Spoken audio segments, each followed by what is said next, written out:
बिस्मिल्लाहिर्रहमानिर्रहीम। मेरे मुअज़्ज़िज़ सामीन किराम व नाज़रीन इकराम, आजकल लोग ये पूछ रहे हैं कि कुर्बानी का गोश्त कब तक खाना चाहिए। आइए हम देखते हैं कि इस मसले के अंदर रसूलुल्लाह सल्लल्लाहु अलैहि वसल्लम ने हमें क्या इरशाद फरमाया है, अपनी उम्मत को क्या तालीम इरशाद फरमाई है कि कुर्बानी का गोश्त कब तक खाना चाहिए। हज़रत फ़ातिमा रज़ियल्लाहु ताला अन्हा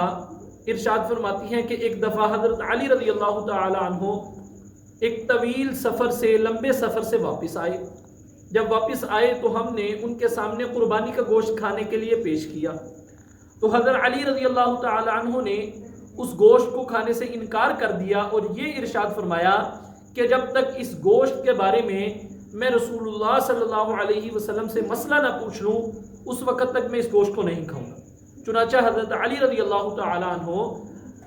आप सल्लल्लाहु अलैहि वसल्लम की मजलिस में हाजिर हुए और इस मसले के बारे में दरियाफ्त किया, तो आप सल्लल्लाहु अलैहि वसल्लम ने इरशाद फरमाया, ए अली,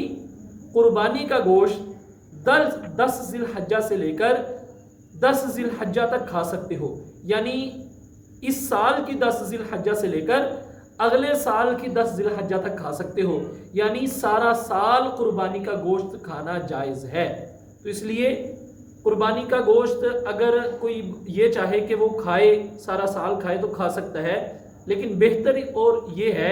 कि जिन हमसाए, जिन लोगों तक, जिन गुरबा तक कुर्बानी का गोश्त नहीं पहुंचा, उन तक पहुंचा के जो जायद हो वो रख कर खा सकते हैं।